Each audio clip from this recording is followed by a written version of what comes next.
Hello guys, आज की स्पृता पहचान क्लासेस में मैं लेके आई हूँ एक बहुत ही महत्वपूर्ण पाठ क्षितिज भाग 2 क्लास 10 सीबीएसई एनसीईआरटी गद्य खंड में पाठ 14 एक कहानी यह भी। ठीक है, जो कि मन्नू भंडारी द्वारा लिखित यह गद्य खंड है, जो कि उनकी आत्मकथा है और यह बहुत प्रसिद्ध रचना है हिंदी साहित्य की। इसके लिए उन्हें व्यास सम्मान प्राप्त हुआ, 18वां व्यास सम्मान, और जो किनके द्वारा प्रदत्त है, के बिरला फाउंडेशन के द्वारा प्रदत्त है। तो ये बात आपको याद रखनी है। यह एक आत्मकथा है, मैंने बता ही दिया। आज के इस क्लास में हम जानेंगे लेखिका परिचय यानी मन्नू भंडारी जी का परिचय, उसके बाद पाठ परिचय, अंत में प्रश्न अभ्यास। एक कहानी यह भी के माध्यम से ये एक विशेष स्वरूप हमें दिखाना चाह रहे हैं और बहुत ही महत्वपूर्ण संदेश हमें प्राप्त होने वाला है। तो चलिए पहले स्टार्ट करते हैं इनके परिचय से। मन्नू भंडारी हिंदी की सुप्रसिद्ध कहानीकार, ये कहानीकार के रूप में जानी जाती हैं। इन्होंने हिंदी की विभिन्न विधाओं में लिखा, नाटक लिखा, उपन्यास लिखा, कहानियाँ लिखी, कविताएं भी लिखी, लेकिन प्रमुख रूप से ये कहानीकार के रूप में प्रसिद्ध हैं। इनका बचपन का नाम महेंद्र कुमारी था, लेकिन इन्होंने जब लेखन शुरू किया तो किस नाम से किया? मन्नू भंडारी के नाम से। इनका जन्म 3 अप्रैल 1931 गांव भानपुरा, जिला मंदसौर, मध्य प्रदेश में हुआ था। इनकी शिक्षा एमए हिंदी से हुई और इन्होंने वर्षों तक दिल्ली के मिरांडा हाउस में प्रोफेसर के रूप में यानी प्राध्यापिका के रूप में नौकरी की, अपना सहयोग दिया। इनके पिता सुख संपत राय भंडारी थे, जो कि साहित्य और कला प्रेमी थे। तो साहित्य के प्रति जो आकर्षण है उन्हें किनसे प्राप्त हुआ? अपने पिता से प्राप्त हुआ। ये गंभीर प्रवृत्ति की महिला थी और बेटी का पिता से रिश्ता अनुपम होता है, तो इनका जो रुझान आया साहित्य के प्रति अपने पिता के चलते आया।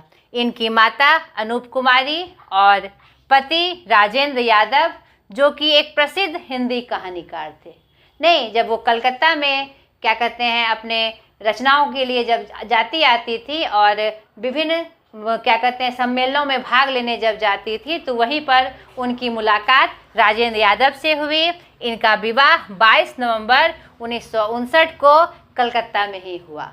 ठीक है। भाई बहन के रूप में प्रसन्न कुमार, बसंत कुमार भाई के रूप में और स्नेहलता सुशीला बहन के रूप में प्रमाण प्राप्त होता है। इनकी एक बेटी का प्रमाण प्राप्त होता है, रचना, जिसे प्यार से वह टिंकू कहा करते थे। इनकी प्रमुख रचनाएं यही सच है, एक प्लेट सैलाब, मैं हार गई, जो इनकी प्रसिद्ध कहानियां हैं। 3 निगाहों की एक तस्वीर, जो कि इनकी प्रसिद्ध कहानियां हैं। आपका बंटी, महाभोज, 1 इंच मुस्कान, स्वामी, जो कि उनका प्रसिद्ध उपन्यास है। एक कहानी यह भी, जो कि आत्मकथा है। ठीक है। इन्हें साहित्य में उनके योगदान के लिए बहुत सारे पुरस्कार प्राप्त हुए, जिनमें प्रमुख रूप से दिल्ली सलागा सम्मान 2006, व्यास सम्मान जो कि 18वां उन्हें प्राप्त हुआ, और हर राज्य का, चाहे मध्य प्रदेश, महाराष्ट्र और कलकत्ता का हिंदी साहित्य अकादमी पुरस्कार उन्हें प्राप्त हुआ, और अन्य बहुत सारे सम्मान उन्हें प्राप्त हुए हैं, क्योंकि उनका योगदान बहुत बड़ा था। मन्नू भंडारी जी जो थी, नई रचनाकार थी और उन्होंने अपनी विषय वस्तु को एक आक्रामक तरीके से उभारा और बहुत ही सटीकता के साथ तीव्रपूर्ण भाषा में उन्होंने अपने रचना की, जो कि बहुत पसंद की गई। खासकर स्त्री विशेष में इनकी रचनाएं बहुत पसंद की जाती है। इन्होंने ऐसा कोई विषय वस्तु नहीं है जिसको उन्होंने अपनी रचना में स्थान नहीं दिया। तो मन्नू भंडारी जी इसीलिए प्रसिद्ध कहानीकार के रूप में जानी जाती हैं। छोटी छोटी कहानियाँ या बड़ी कहानियों के माध्यम से वह समाज की जितने विभिन्न यथार्थ विषय वस्तु थे उनसे हमारा परिचय कराया। ठीक है, तो इनका निधन 15 नवंबर 2021 90 वर्ष की अवस्था में गुड़गांव हरियाणा में हो गया। ये इनका संपूर्ण परिचय। अब चलिए एक कहानी यह भी के माध्यम से हम पाठ परिचय को जाने। चलिए आइए अब मन्नू भंडारी जी की एक कहानी यह भी जो कि उनकी आत्मकथा है, इसके माध्यम से जाने कि कौन सा प्रसंग या कौन सी विषय वस्तु इसमें वह हमें बता रही हैं और किस मैसेज की तरफ हमारा इशारा कर रही हैं। तो यह इनकी जो आत्मकथा है, इसके लिए उन्हें 18वां व्यास सम्मान से सम्मानित किया गया है। तो इसमें ज़रूर कोई ना कोई विशेष बातें हैं जिसकी तरफ कवित्री हमारा इशारा कर रही है। तो इस एक कहानी यह भी के माध्यम से एक अपनी आत्मकथा में कैसे उन व्यक्तियों और घटनाओं के बारे में उन्होंने लिखा है और कैसे एक साधारण लड़की एक प्राध्यापिका के रूप में एक बड़े रूप में अपने आप को प्रस्तुत कर पाती है। इसमें अपने इस आत्मकथ्य में उन्होंने उन व्यक्तियों और घटनाओं के बारे में लिखा है जो उनके लेखकीय जीवन से जुड़े हुए हैं। संकलित अंश में मन्नू जी के किशोर जीवन से जुड़ी घटनाओं के साथ उनके पिताजी और उनकी कॉलेज की प्राध्यापिका शीला अग्रवाल का व्यक्तित्व विशेष तौर पर उभर कर आया है, जिन्होंने आगे चलकर उनके लेखकीय व्यक्तित्व के निर्माण में महत्वपूर्ण भूमिका निभाई। लेखिका ने यहाँ बहुत ही खूबसूरती से साधारण लड़की के असाधारण बनने की प्रारंभिक पड़ावों को प्रकट किया है। सन 46-47 की आज़ादी की आंधी में मन्नू जी की जो को भी अछूता नहीं छोड़ा। छोटे शहर की युवा होती लड़की ने आज़ादी की लड़ाई में जिस तरह भागीदारी की, उसमें उसका उत्साह, ओज संगठन और विरोध करने का तरीका दिखाई पड़ता है। तो यहाँ पर ये इस पाठ में ये बात स्पष्ट की गई थी। उसी को मैंने पढ़ा और बहुत ही सुंदर तरीके से इसका वर्णन यहाँ पर संदर्भित रूप में आया है। तो सर्वप्रथम आप एक कहानी यह भी जिन्होंने आत्मकथा के रूप में इनको स्थान दिया, इसे आप सर्वप्रथम अच्छे से पढ़ लीजिएगा ताकि इसकी विषय वस्तु की जानकारी आपको प्राप्त हो, जिसके माध्यम से आप इस पाठ को समझ सके और फिर प्रश्न उत्तर बनाने में आपको आसानी हो। विशेष इसमें कुछ समझाने की बात नहीं है, आपको यह पाठ पढ़ना है। तो इस पाठ में उन्होंने यह रूप दिखाया है कि कैसे एक साधारण सी लड़की असाधारण बन जाती है और यहाँ पर उन लड़कियों के लिए या उदाहरण भी बनती है। एक क्या कहते हैं एक महत्वपूर्ण उदाहरण बनती हुई वह नज़र आती हैं उन लड़कियों के प्रति जो डरी सहमी घर में रहती हैं और यहाँ पर उन घटनाओं के माध्यम से जो देश के प्रति हमारी भागीदारी होती है उसका भी वर्णन किया गया है।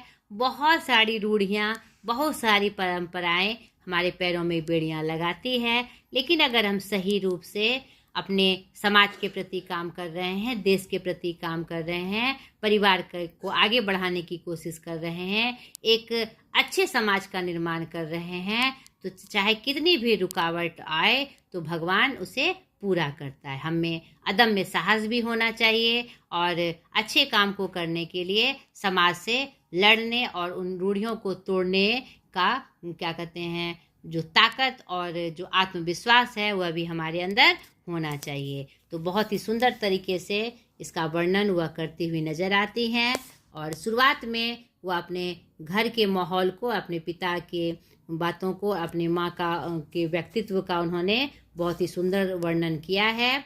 जन्मी तो मध्य प्रदेश के भानपुरा गांव में थी, लेकिन मेरी यादों का सिलसिला शुरू होता है अजमेर की ब्रह्मपुरी मोहल्ले से, उस 2 मंजिले मकान से जिसकी ऊपरी मंजिल में पिताजी का साम्राज्य था। नहीं, इसी क्रम में वह अपने पिता का व्यवहार का जिक्र करती हैं और माँ के व्यक्तित्व का भी बड़े सुंदर रूप में उन्होंने वर्णन किया है कि हर परिस्थिति में, चाहे वह पिता का रौब हो या चाहे बच्चों की फरमाइश हो, माँ कभी उकताती नहीं थी। और क्या कहते हैं, उन्होंने अपने जीवन का बहुत सुंदर से निर्वाह किया। क्या कहते हैं, यहाँ पिता का विपरीत रूप वह दिखाती हैं। आगे चलकर क्या कहते हैं, जब वो धीरे धीरे बड़ी होती हैं तो उससे अपने को जोड़कर देखती हैं और अंत में क्या कहते हैं, पिता द्वारा वह सम्मानित भी होती हैं और बड़ाई की पात्र भी होती हैं। इसका भी जिक्र उन्होंने किया है।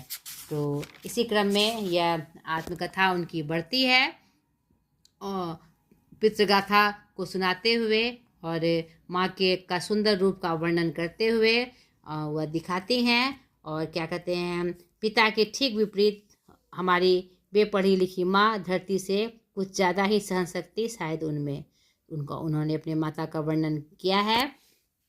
यह आत्मकथा बढ़ते हुए फिर वह अपने परिवार के बारे में बताती है। 5 भाई बहनों में सबसे छोटी मैं, सबसे बड़ी बहन की शादी समय से शायद 7 साल की थी। एक धुंधली सी याद मेरे मन में है, यानी उस समय जो परंपरा थी, लड़कियों की शादी छोटे उम्र में कर दी जाती थी, जहाँ खेलने कूदने के उम्र में उसे गृहस्थी की चक्की में पीस दिया जाता था।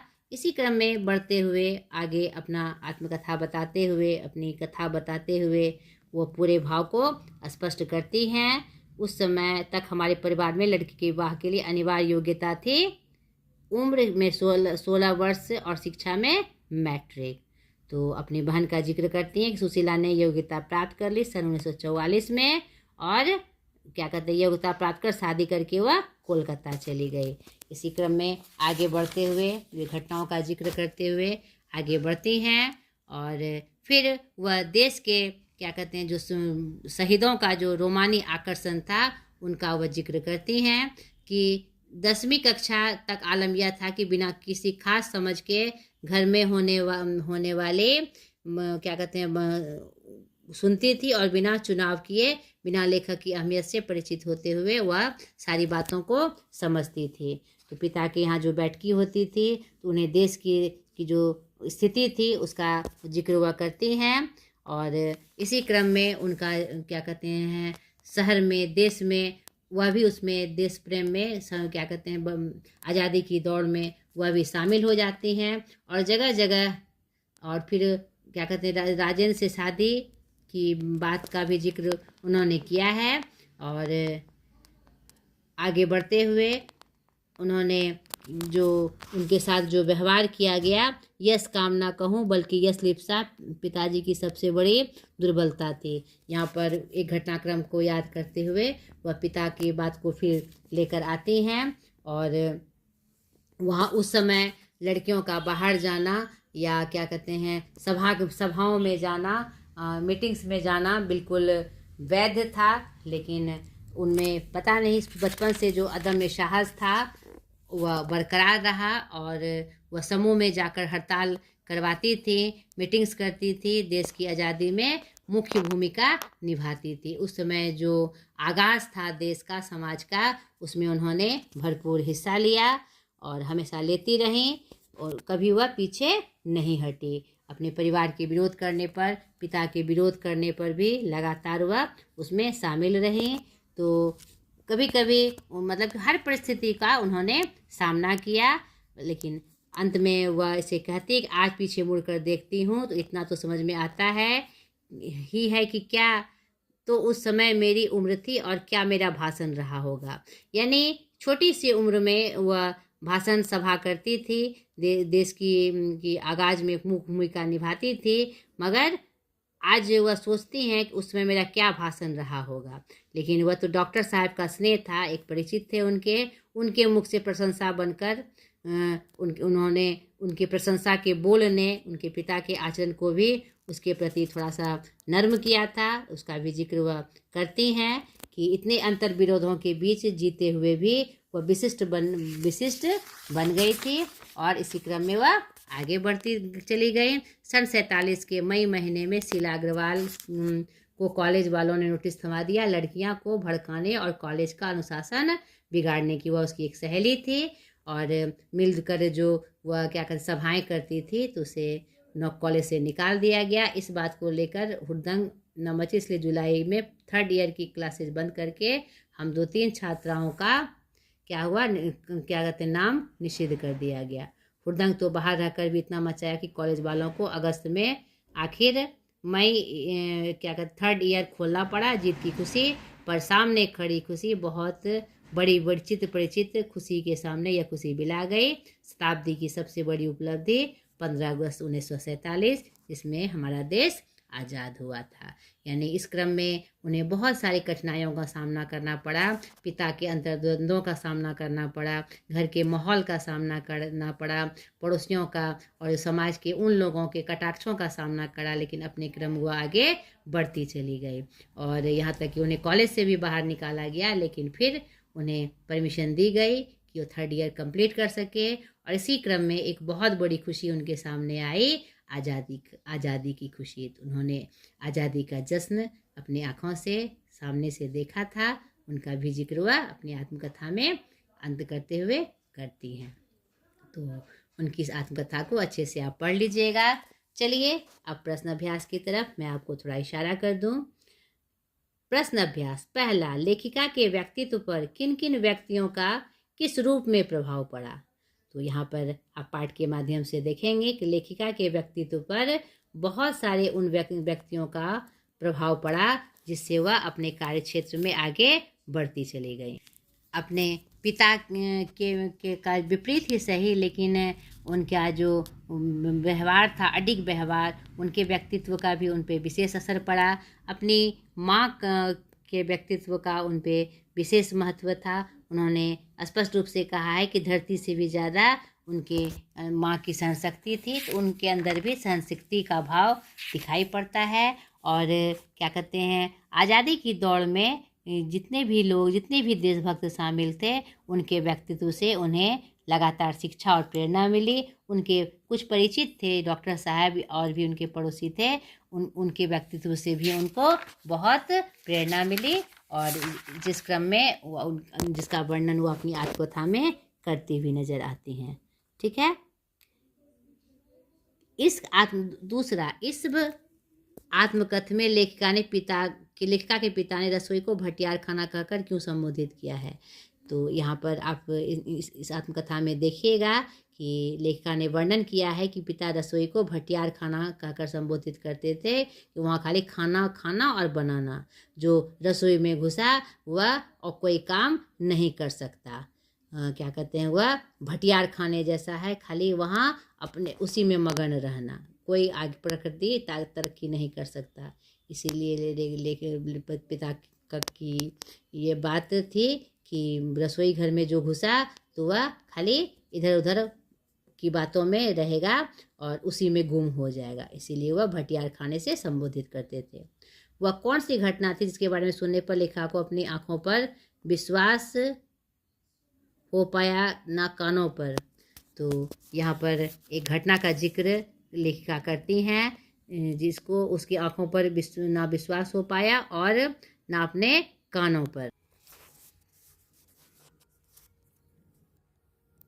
यहाँ पर आप देखिए कि वो घटने का जिक्र करते हुए ये बात बता रही हैं कि कॉलेज उनके एक घटना यहाँ पर दिखाई पड़ती है। डांट डपट कर लकड़ियों को क्लासों में भेजते, और अगर तुम लोग इशारा कर दो कि क्लास छोड़कर बाहर आ जाओ तो सारी लड़कियाँ निकलकर मैदान में जमा नारे लगाने लगती है। तुम लोग के बारे कॉलेज चलाना मुश्किल हो गया। उन लोगों के लिए कहाँ तो जाते समय पिताजी मुंह दिखाने को घबरा रहे थे, और कहाँ बड़े गर्व से कहकर आए कि यह तो पूरे देश की पुकार है, इस पर कोई कैसे रोक लगा सकता है। भला बेहद गदगद स्वर में पिताजी ने यह सुनाते रहे, और मैं अवाक, मुझे ना अपनी आंखों पर विश्वास हो रहा था ना कानों पर। यह हकीकत थी। यानी कि क्या कहते हैं, यस, यहाँ पर ये अपने क्या कहते हैं घटना का जिक्र कर रहे हैं। यस कामना, बल्कि कहूँ कि यस लिप्ता पिताजी की सबसे बड़ी दुर्बलता थी, और उनकी जीवन की धुरी भी यही थी। नहीं, समाज में उसका नाम हो, सम्मान हो, प्रतिष्ठा हो, वर्चस्व हो, इनके लिए वह कुछ भी कार्य करती थी।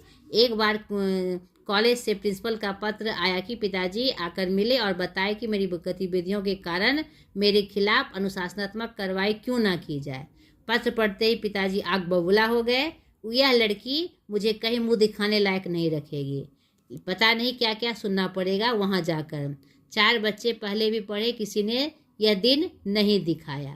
नहीं, लेकिन जब वहाँ गई तो वहाँ पर सारी लड़कियों का रौब जब उन्होंने देखा तो क्या कहते हैं, उन्हें एक गर्व महसूस हुआ। और गर्व से उन्होंने जब यह बात मन्नू भंडारी जी को कही, मन्नू भंडारी जी का था कि तो खूब डांट पड़ेगी, खूब फजीहत होगी, लेकिन पिताजी के बड़ाई करने पर उन्होंने इस घटना का जिक्र किया है। ठीक है, तो आगे का प्रश्न देखिए।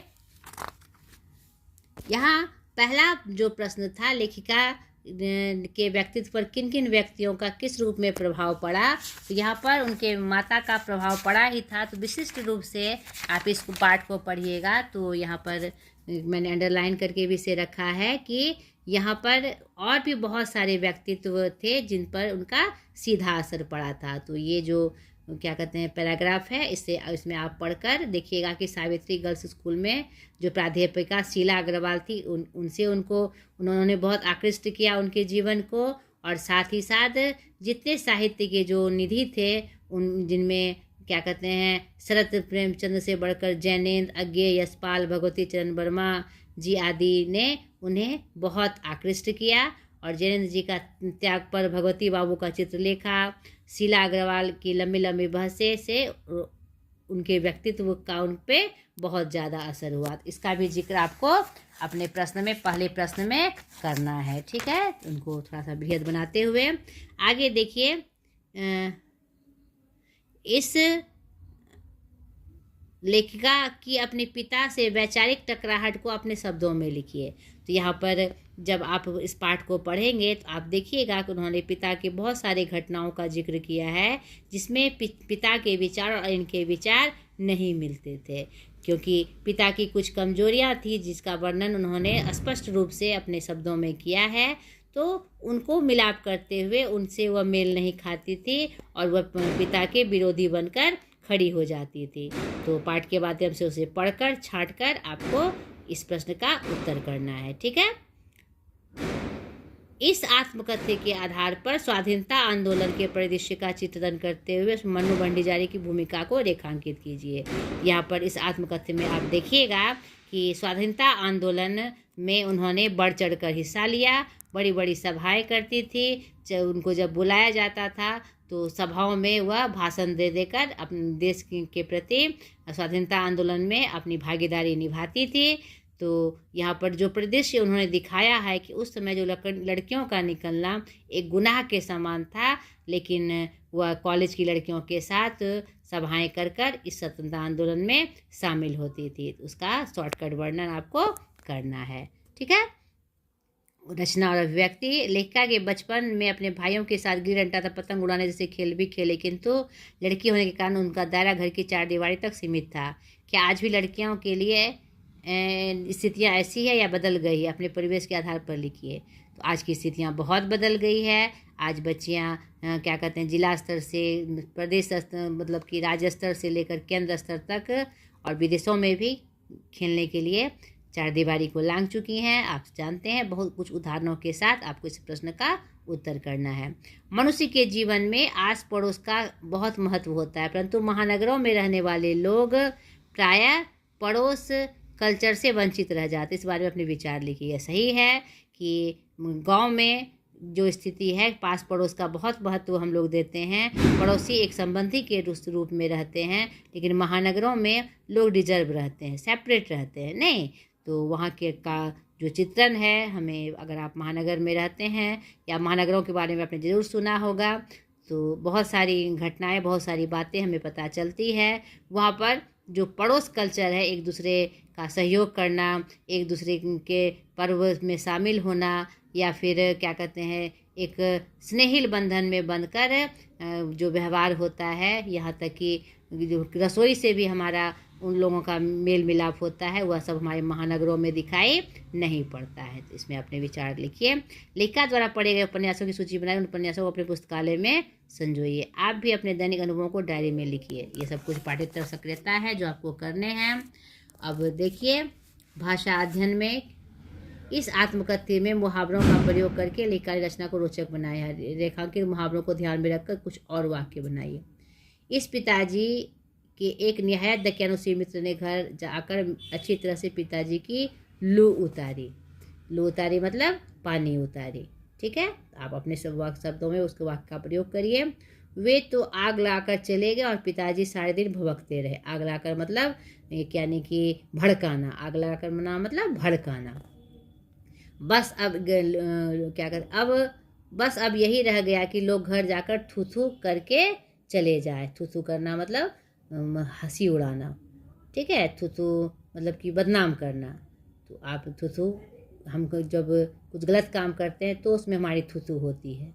नहीं, यहाँ पर क्या कहते हैं, जानबूझकर ये बात लोग घर आकर पिता द्वारा ये बात कही गई थी। तो आप इस मुहावरे का प्रयोग अपने शब्दों में करिए। नहीं, क्या कहते फेल करने पर, राम के फेल करने पर उसकी थू थू हो गई। नहीं, क्या कहते बिना वजह पड़ोसी माँ को आग लाकर चला गया, भड़का कर चला गया। हैं, लूत गर्मी उतारी गई, या कि क्या कहते हैं पिता उसने अपनी भड़ास निकालने, मन की भड़ास निकालने के लिए पिता के सामने उनकी लू उतारी। ठीक है, पत्र पढ़ते ही पिताजी आग बबूला हो गए, बहुत गुस्सा हो गए।